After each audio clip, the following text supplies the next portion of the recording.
you're listening to me from Nigeria, Abuja, Lagos, online, YouTube, wherever it is. I'm so happy that you could join us today on News Across Africa.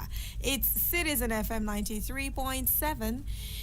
And on YouTube, it's Inspirationals with Didi, as well as Citizen FM on YouTube. Yep. And online, it's citizenfm.ng.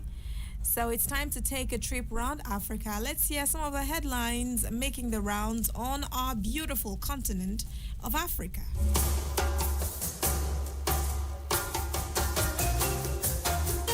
So it's been what? Only one day in office. And the new Sudanese Prime Minister, Camille Idris, has dissolved the country's caretaker government. That's what some reports from state news agency, SUNA, is saying.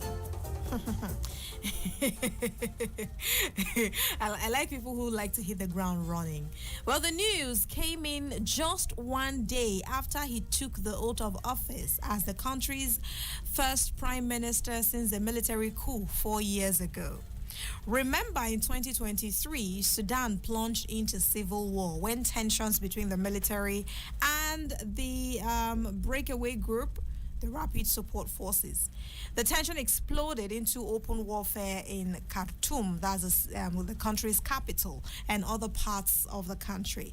Well, thankfully, normalcy has returned to the country. It is no longer military in power. They now have a prime minister. So in the speech of the new prime decision of dissolving the existing caretaker government. But of course, it was, what else would they have been doing, right? Since he's the prime minister now, why do we need an existing caretaker government? You get it?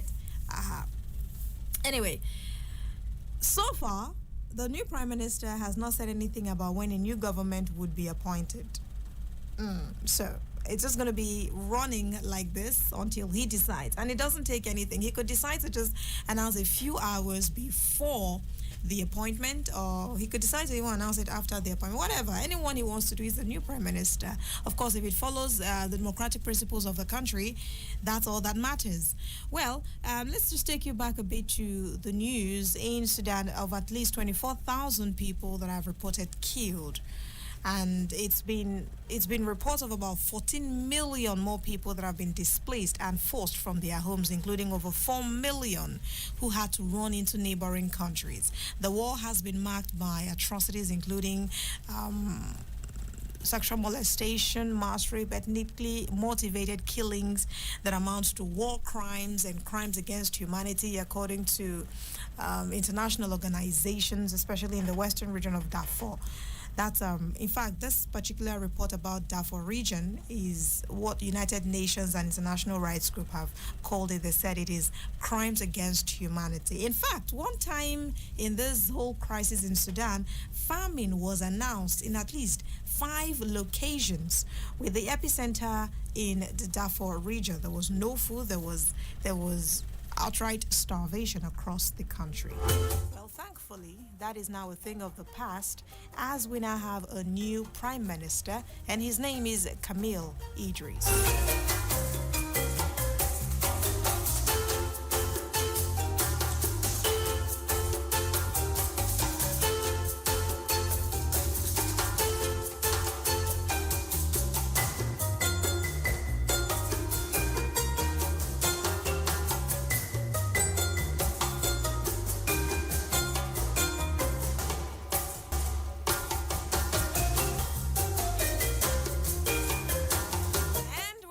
Reports about Bill Gates saying that most of his $200 billion fortune will go to Africa over the next 20 years. If you remember, it was about a week or two ago when he outrightly said that he would make sure that every single penny of his wealth is distributed across the world to charity organizations. And he made the announcement just yesterday in an address at the African Union headquarters in Addis Ababa.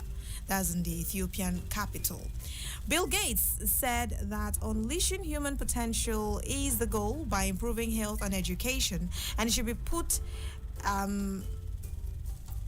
that every country in Africa is on the pathway to prosperity. And he also urged the continent's young innovators to think about how to use artificial intelligence to improve healthcare and beyond just thinking. At least as they are thinking, he would be doing the sponsoring and the funding. So it's about improving healthcare. Just last month, if you recall, he announced that 99%, not 100. Yeah, I did say 100 earlier, but 99% of his fortune would have been given away by the year 2045. And he also added that that's when the Gates Foundation plans to end its operations by the year 2045. That's, of course, in the next 20 years. In a blog post he made last month, he said that people would say a lot of things about him when he dies, but that he was determined that he died rich would not be one of them. So, of course, being one-time richest man in the world would not would not be a thing that would live with him through, at least to the grave. It's just going to be a one-time thing. Oh, one time in his lifetime he was the richest man on earth, but now he died. He doesn't have any money with him.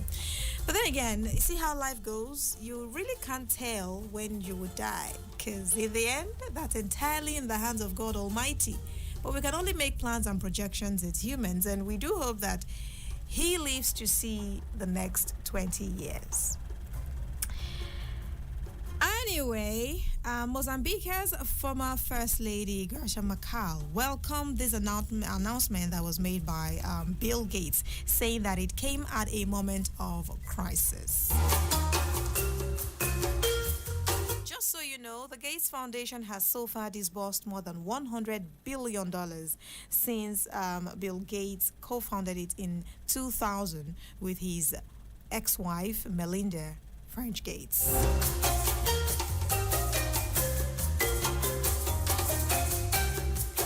But just to add, though, so you don't get it twisted, Bloomberg News is insisting that even if Bill Gates gave away 99% of his fortune, that could still leave him the fifth richest person in the world as a billionaire. Giving out 99% of his wealth may not make him a pauper yet, but that's what leave you a billionaire, not even a millionaire, not in naira, of course, in dollars. Anyway, from there now, let's move on to South Africa, or at least South Africans in USA, because we're hearing that the second group of white Afrikaners, South Africans, have arrived in USA. Remember that Donald Trump said there were a targeted group in their home country, South Africa, and he was opening the doors of United States to them to come in under the name of refugee. Of course, there've been reactions to that move. There've been reactions to the name refugees. Some have said no, call it anything else but them being refugees. You just want them to move over to your country. They're not necessarily being targeted. There is not enough proof to say they are being targeted. But of course, Donald Trump, his administration, and his supporters insist that the white minority in South Africa are facing genocide. Well, what we know is that this second batch is a much smaller group compared to the first batch that arrived USA a couple of weeks ago. And in comparison to what happened with the first batch, these particular group just arrived very quietly without any fanfare. Unlike the first, there were no private jets for them. They left the country on a commercial flight from Johannesburg. The first batch, there was a lot of buzz around the private jet, came to pick them up, and then but anyway, just like the first batch, they claim to be persecuted in their home country. They're part of some 8,000 Afrikaners who will reportedly be settled in the USA over the next few months. Anyway, let's see how that goes. Stay with us on Citizen FM, and all the updates will be coming your way, one on the heel of the other. Let's take a break now. When we come back, more stories across Africa coming your way. It is Citizen FM 93.7. Ẹ jẹ́ ká jọjọ́ Miliki. Óyá, ẹ jẹ́ ká jọjọ́ ẹ sọ pẹ̀lẹ́ ni This is Evangelist Professor Ebenezer Obey. I also enjoy listening to Citizen FM 93.7 Abuja. Please keep on listening to the soul of the nation. Thank you. Olúwami, mo jáde lọ láti ṣe iṣẹ́ òòjọ́ mi. Ìwọ nìkan lèmi ò mọ̀ lọ́rọ̀ lérò àti níṣẹ́.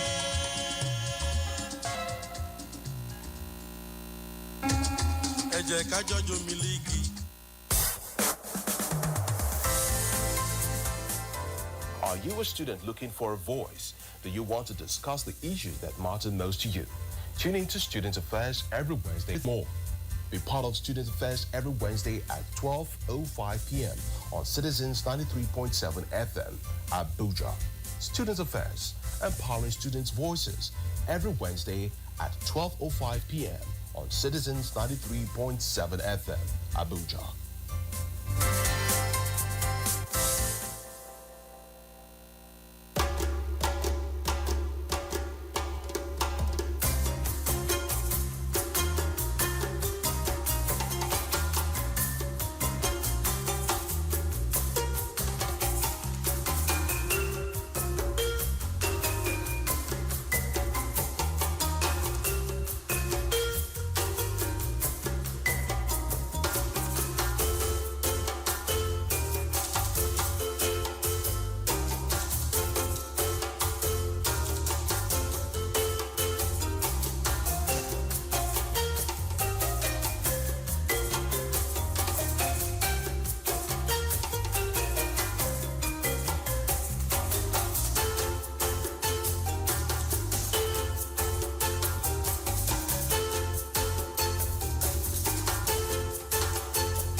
Citizen FM 93.7, and we're taking news across Africa at this time. And I want to thank you again for staying with us. We'll do this between now and top of the hour, 8 o'clock. And at 8, we will begin to bring you news making the rounds in Nigeria. It'll be newspaper headlines, and that would last from 8 till 9 o'clock. Top of the hour, 9, will bring you news on the hour. And right after that, it'll be Citizen Sports with the sports senator himself, Fashe Emmanuel.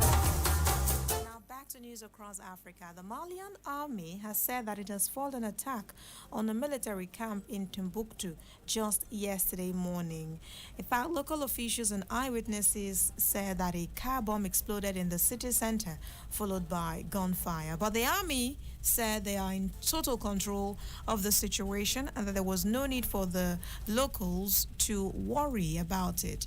In fact, the Malian armed forces reported 13 deaths, all among the assailants. In fact, they made a post on X where they said that the terrorists were quickly defeated by the swiftness of the soldiers' reaction. If you check X, you would see that report. It said that the soldiers thwarted an infiltration attempt in the city at around 10 a.m. At least 13 militants were killed, and the situation is under control. Searches are underway to detain any remaining militants. That's what the tweet on X says. On Sunday, if you remember, GNAI attacked a military base in Bokessi in central Mali, near the border with Burkina Faso. And that killed about 30 Malian soldiers, according to two security forces. But it, of course, looks exactly like the army seem to have an upper hand on the situation at this time. And they're on top of the matter. Congratulations to the army in Mali.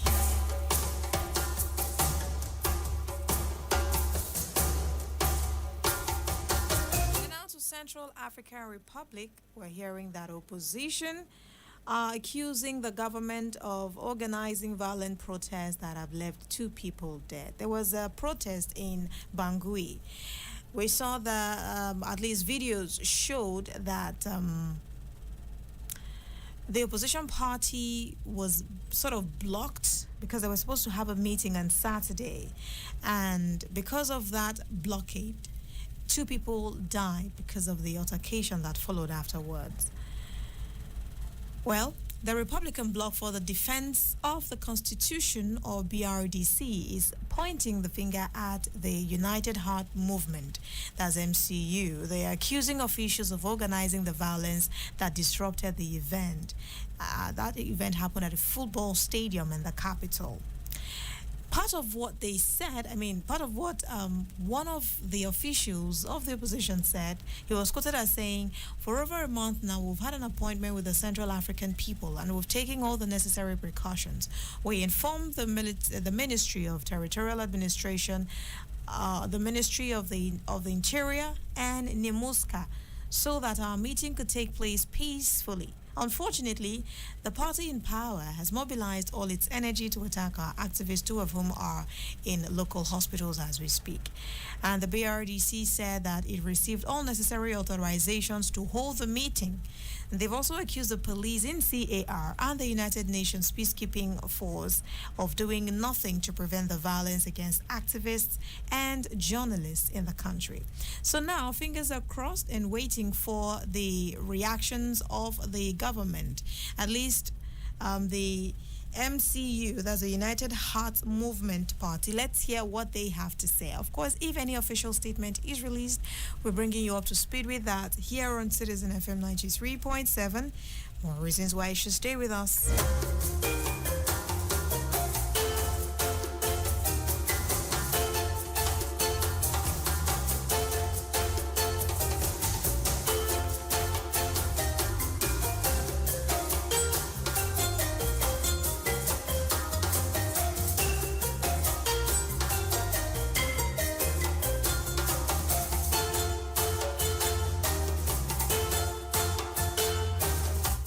The reports we're able to track at this hour. Yep. So join us at 8 hour, that's 8 o'clock. We'll track more stories, but then the focus would be on news making headlines across Nigeria. Stay with us.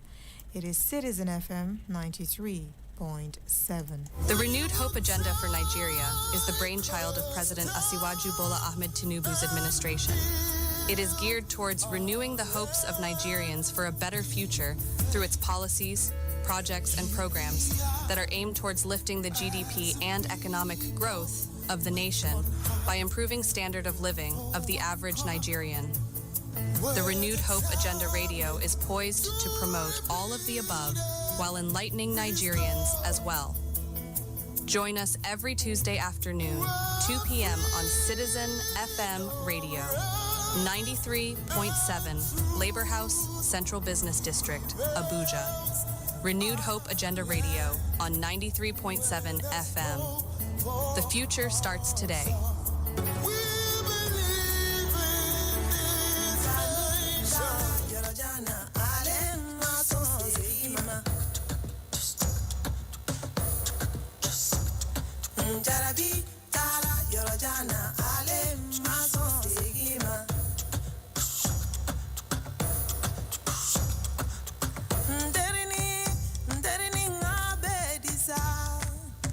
Jarabi, ma pega nyalo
Jarabi wale yoro jansi la, ma ben wanye. So my